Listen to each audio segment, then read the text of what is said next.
Kuasa Roh Kudus-Mu Tuhan, biarlah itu ada dan berkuasa di dalam hati dan pikiran kami, di dalam mendengarkan firman-Mu, dalam nama anak-Mu Yesus Kristus Tuhan kami. Amin. Shalom, selamat hari Minggu buat kita semua. Selamat hari Minggu. Firman Tuhan buat kita tertulis dalam Mazmur 65 ayat 1 sampai dengan ayat 9. Mazmur 65 ayat 1 sampai dengan ayat 9. Kita baca secara bergantian. Jadi saya nanti membacakan ayat yang ke dalam dimulai dari ayat 65 ayat 1.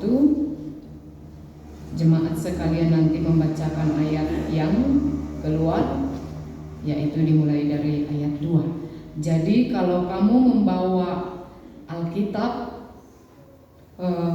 berbentuk buku, itu sudah baik. Tetapi jika engkau membawa Alkitab elektronik, maka di sana ada yang kurang. Oleh karena itu, maka kita selalu dianjurkan memakai Alkitab yang cetakan buku, karena yang digital atau elektronik masih banyak kekurangan. Jadi di sana masih ada yang kurang, khususnya di Mazmur 65 ini. Nanti boleh dibandingkan di rumah ya.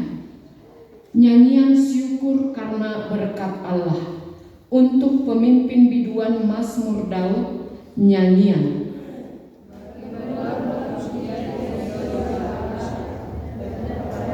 Dan kepadamulah orang membayar nazar.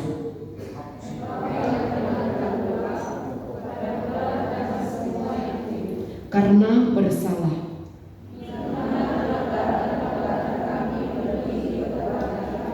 Engkaulah yang menghapuskannya.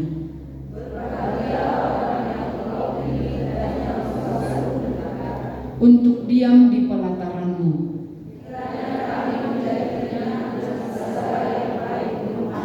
Di bait-Mu yang kudus.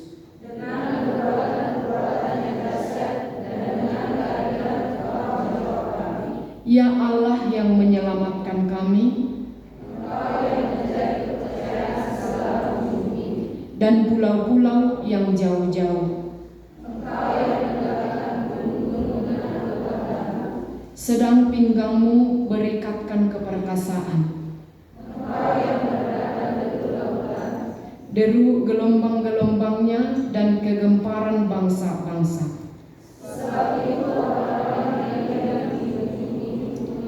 Takut kepada tanda-tanda mujizat-Mu. Kau buat bersorak-sorai. Amin. Demikianlah firman Tuhan. Horas Mahubata. Selamat hari Minggu. Selamat hari Minggu. Iya, jadi masih pagi-pagi, segar, cerah lagi harinya. Ya boleh ngantuk ya, kan sudah disegarkan tadi nyanyian-nyanyian pujian. Ya. Bapak Ibu, saudara-saudara yang terkasih dalam nama Yesus Kristus, ada beberapa hal yang ingin disampaikan oleh firman Tuhan ini kepada kita semua sebagai cara Tuhan untuk menyapa kita. Yang pertama, seorang psikolog yang bernama Robert Emmons, dia pernah membuat studi pada sejumlah relawan. Dia memilih 15 orang relawan yang dibagi ke dalam 3 kelompok. 5 orang yang menjadi kelompok pertama diberikan oleh Robert untuk menulis jurnal mingguan, yaitu menulis 5 hal. Dalam 1 minggu itu mereka menulis setiap hari 5 hal yang mereka syukuri setiap hari. 5 hal ya, 5 hal yang mereka syukuri setiap hari. 5 orang yang kedua atau kelompok kedua yang berjumlah 5 orang lagi menuliskan apa hal-hal atau 5 hal yang mengganggu mereka setiap hari. Yang pertama tadi yang mereka syukuri setiap hari. Yang kedua yang mengganggu atau yang membuat mereka tidak nyaman setiap hari. Yang ketiga, 5 orang disuruh untuk menulis 5 hal yang mengganggu lingkungan mereka setiap hari. Jadi jelas ya, 3 kelompok tadi menuliskan 5 hal yang berbeda di dalam kehidupan mereka. Hasil penelitian menunjukkan ternyata para anggota atau kelompok yang pertama yang menuliskan 5 hal yang membuat mereka bersyukur memiliki kehidupan yang lebih baik dibanding 2 kelompok yang lain. Luar biasa ya. Kelompok yang pertama itu yang menuliskan 5 hal yang membuat mereka bersyukur memiliki kehidupan yang lebih baik daripada kelompok yang kedua dan kelompok yang ketiga. Artinya Bapak Ibu Saudara yang terkasih sekalian, mereka ternyata lebih optimis terhadap masa depan. Mereka memiliki lebih sedikit masalah dan mereka lebih memiliki lebih sedikit gangguan kesehatan. Itulah makanya sering disebut the power of mengucap syukur. Luar biasa ucapan syukur itu. Jika engkau memfokuskan 5 hal kepada masalahmu, maka engkau akan terbebani. Engkau akan stres, engkau akan khawatir, dan engkau akan mengeluh. Tetapi ketika engkau fokus kepada hal-hal yang membuat engkau tertawa, membuat engkau berterima kasih, maka badanmu pun akan mengeluarkan hal-hal yang positif. Hidupmu akan lebih bahagia, badanmu akan semakin sehat, dan masalahmu akan semakin berkurang. Maka yang pertama mau ditekankan adalah mengucap syukurlah. Sebab dengan mengucap syukur sanggup mengubah cara kita memandang kehidupan.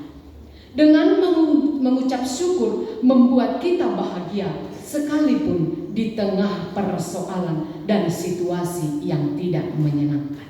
Jadi kurangi mengeluh, perbanyak bersyukur. Jangan terbalik, jangan perbanyak mengeluh, kurangi bersyukur. Tapi kurangi mengeluh, perbanyak bersyukur. Seperti khotbah kita mengajarkan mengucap syukur di dalam Mazmur 65 ini. Di dalam Mazmur 65 ini ada beberapa hal, cara atau kenapa kita bersyukur. Yang pertama, kenapa kita bersyukur? Karena kita mempunyai Allah yang mau mendengarkan doa kita. Itu tertulis dalam ayat 3. Engkau yang mendengarkan doa. Jadi Bapak Ibu Saudara sekalian yang dikasihi oleh Kristus, kita bersyukur karena hanya Allah mau mendengarkan doa kita. Tapi seringkali jemaat Tuhan, walaupun saya dan mungkin kita semua yang hadir di sini, kita bisa bersyukur ketika Tuhan menjawab ya atas doa kita. Padahal pemazmur mengatakan di sini dia mendengarkan aja udah syukur. Hanya mendengarkan aja udah syukur. Belum dijawab ya. Tapi banyak sekali orang Kristen kalau hanya didengarkan Tuhan, dia belum menunjukkan aksi apapun. Bahkan dia mengeluh di dalam kehidupannya. Tetapi ayat 3 mengatakan engkau yang mendengarkan doa. Yang pertama, pelajaran dari ayat 3 ini adalah Yesus atau Tuhan mau mendengarkan doa aja syukur. Tapi banyak sekali kita kalau didengarkan saja kita belum puas. Hanya kalau Tuhan menjawab ya atas doa kita. Kalau tidak dan tunggu dulu, kita tidak mampu bersyukur di dalam kehidupan ini. Pelajaran yang kedua dari ayat 3 adalah kita punya Tuhan yang mau mendengarkan doa, tapi sayangnya kita malas untuk berdoa. Kita sulit untuk memperdengarkan doa kita kepada Tuhan. Susah loh untuk mendengar. Tapi kita punya Tuhan yang mau mendengar. Oleh karena itu, perdengarkan doamu, nyatakan permintaanmu. Ada Tuhan yang mau mendengarkan segala seruan dan doa-doamu. Kita harus imani bahwa jika Tuhan menjawab doa kita, maka Dia ingin kita meningkatkan iman kita. Jika Tuhan menunda doa kita, maka Tuhan ingin meningkatkan kesabaran kita. Dan jika Tuhan mengatakan tidak atas doa-doa kita, maka Dia pasti akan menyediakan yang terbaik daripada yang kita minta.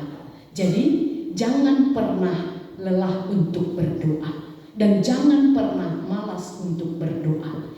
Ingatlah, banyak berdoa banyak kuasa, sedikit berdoa sedikit kuasa, tidak berdoa tidak ada kuasa. Yang kedua, pemazmur bersyukur karena Allah Maha Pengampun. Tertulis dalam ayat 4. Ayat 4 yang terakhir itu, Engkaulah yang menghapuskannya. Saudara sekalian, tabiat kita adalah melakukan dosa, tapi tabiat Allah adalah mengampuni dosa. Bayangkan, jika hari ini aja sampai sore nanti atau sampai kita nanti akan istirahat dihitung dosa-dosa kita, maka kita tidak bisa menahankan jika Tuhan langsung membalas apa perbuatan kita yang salah satu hari ini. Apalagi dihitung dalam seminggu, dihitung dalam sebulan, dihitung dalam setahun, dihitung seumur hidupmu, maka engkau sangat penuh dengan dosa. Jika Allah tidak bersedia mengampuni engkau, mengampuni kita, maka kita akan habis. Sebab kata Tuhan dalam Alkitab, dosa membuat kita kehilangan kemuliaan. Kemuliaan siapa? Dosa membuat kita kehilangan kemuliaan Allah.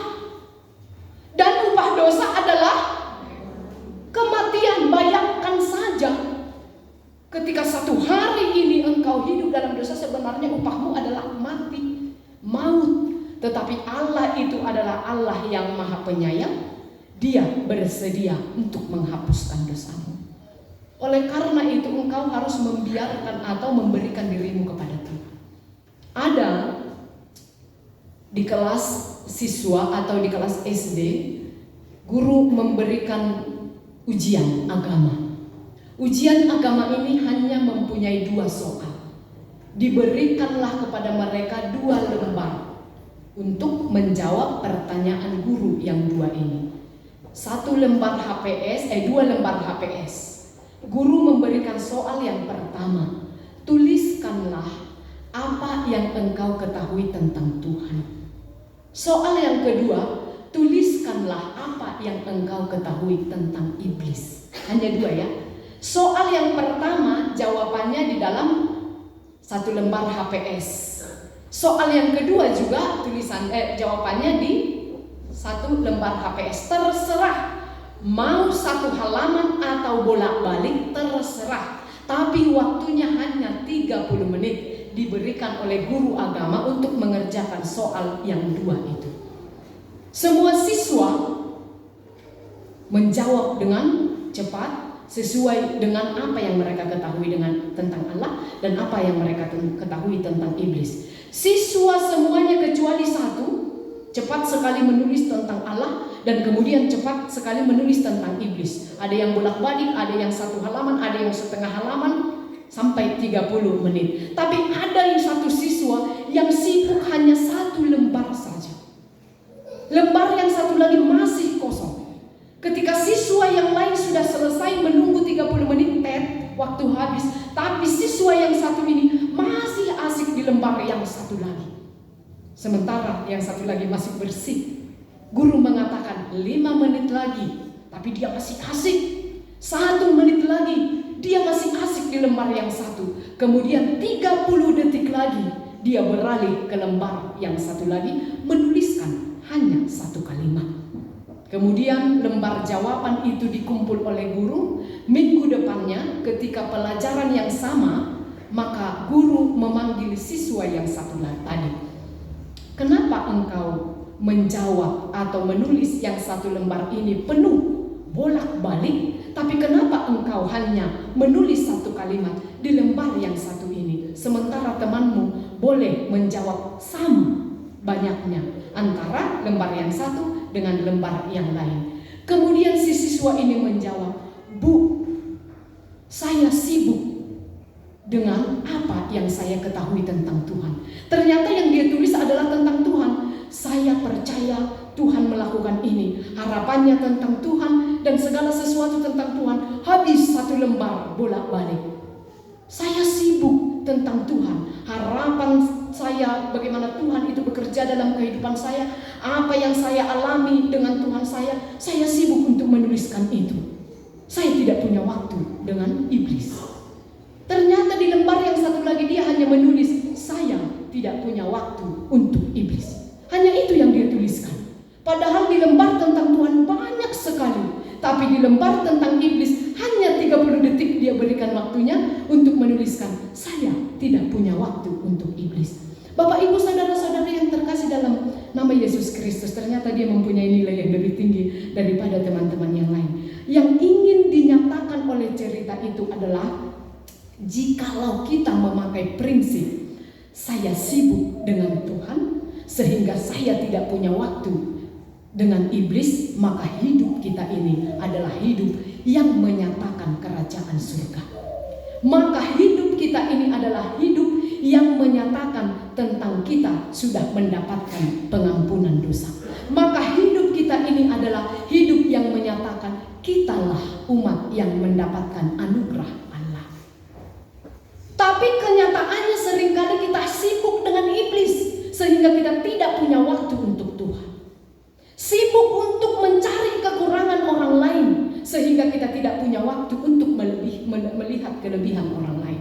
Kita sibuk untuk melihat segala sesuatu yang kurang sehingga kita tidak bisa menikmati apa yang Tuhan berikan kepada kita.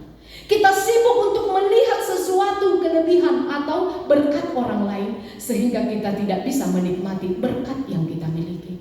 Tapi coba kita pakai prinsip, saya sibuk dengan Tuhan saya sehingga saya tidak punya waktu untuk gosip.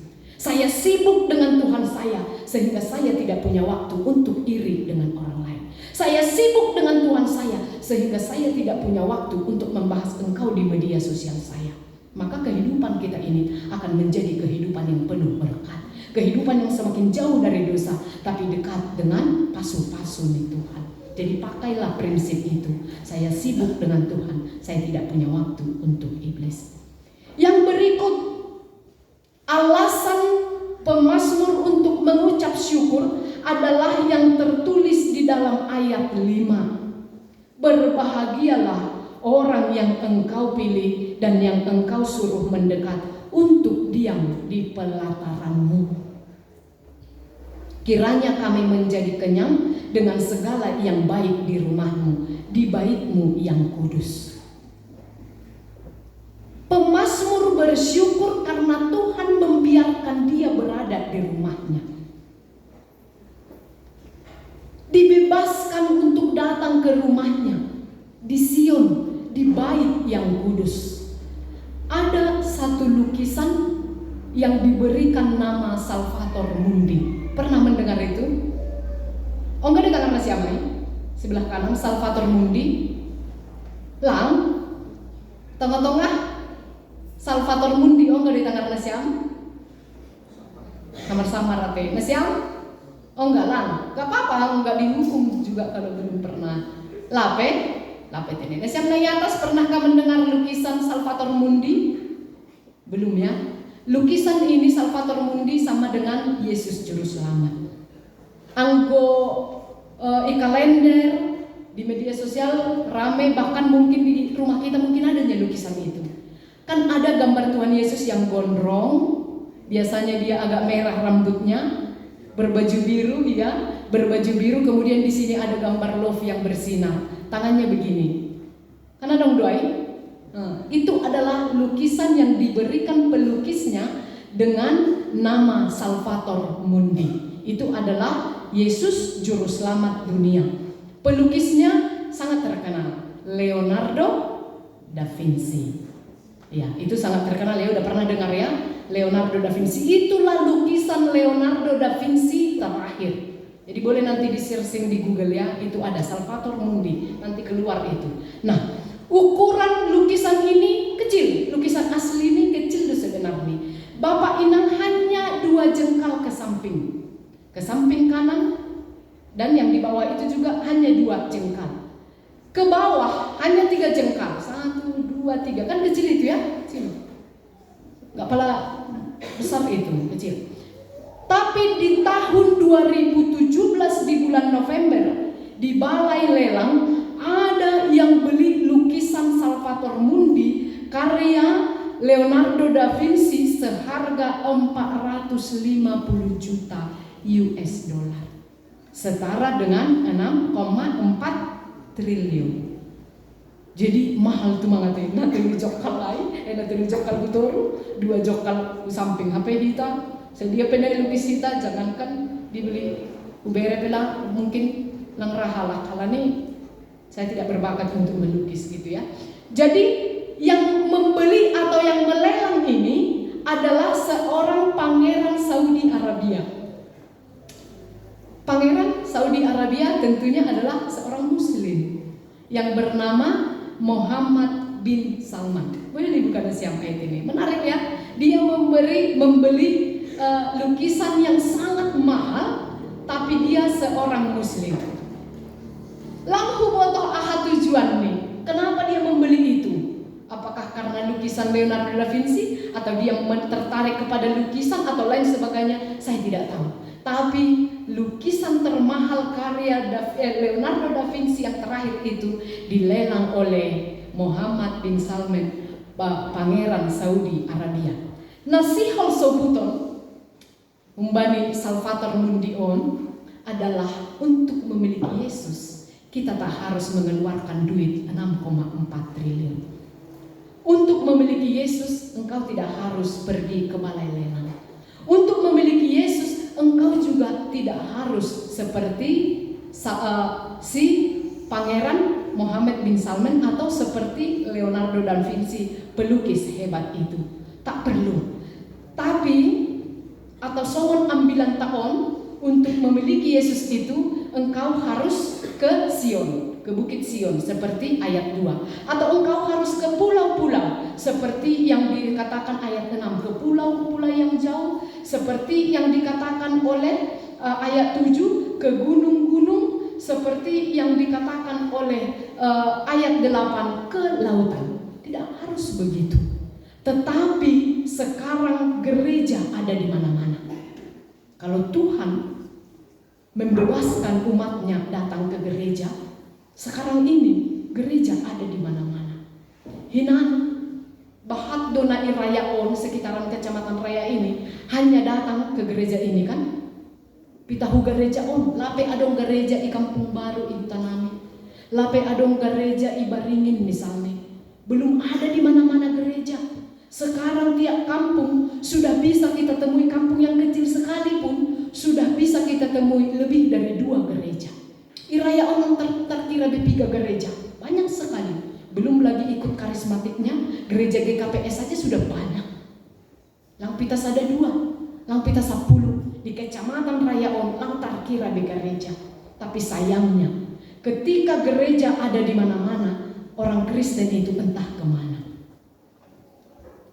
Ketika gereja itu semakin besar, orang Kristen yang bersekutu semakin sedikit, semakin mengecil. Ketika Allah itu mendekatkan diri, sayangnya banyak sekali orang Kristen menjauhkan diri. Begitulah kita, sangat angkuh. Manusia itu sangat angkuh. Manusia itu sangat tidak tahu diri. Padahal kita itu hanya tanah yang ditiupkan roh oleh Allah. Karena itu Bapak Inang, kita hanya tanah yang ditiupkan roh oleh Allah. Suatu saat roh itu juga akan dikembalikan kepada Tuhan dan kita akan kembali menjadi tanah.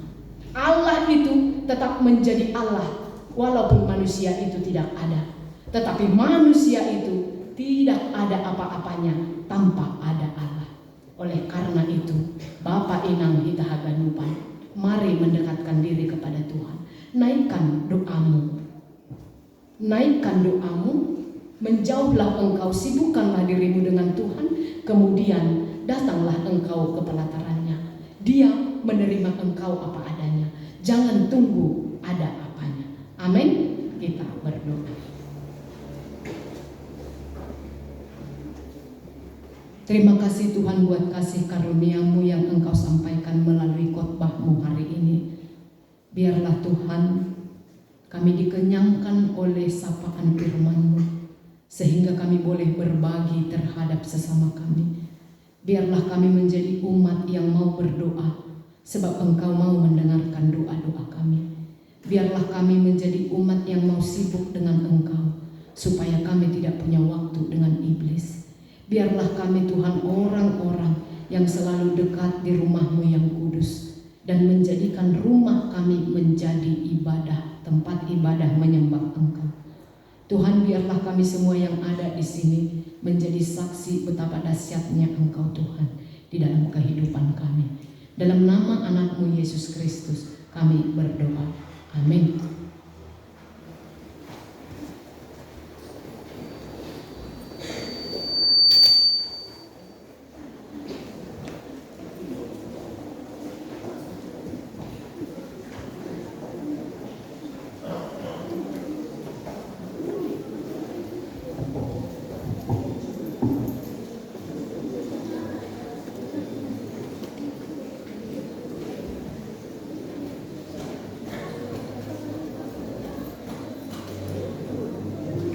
Sebelum mengumpulkan persembahan, marilah kita mendengarkan firman Tuhan yang menjadi dasar bagi kita untuk memberikan persembahan, yaitu yang tertulis dalam Mazmur 50 ayat 14. Persembahkanlah syukur sebagai korban kepada Allah, dan bayarlah najarmu kepada Yang Maha Tinggi. Marilah kita memberikan persembahan kita. Sembari persembahan ini kita jalankan, kita naikkan ucapan syukur kita kepada Tuhan dengan menaikkan pujian. Terima kasih Tuhan untuk kasih setia-Mu.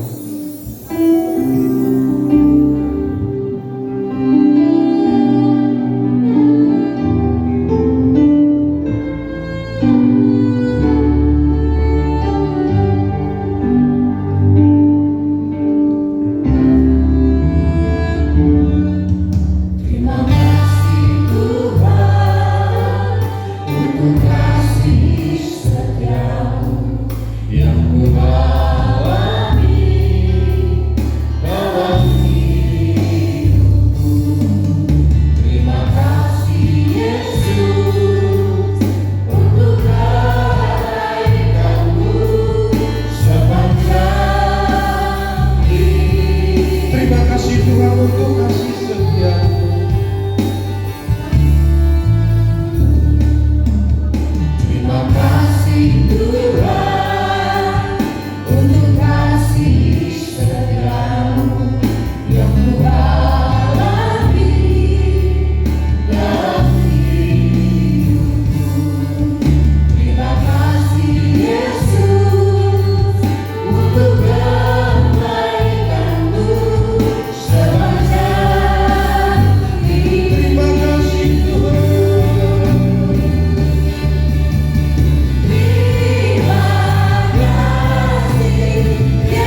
Ya Tuhan, sumber segala sesuatu, kami menerima segala berkat hanya daripada-Mu.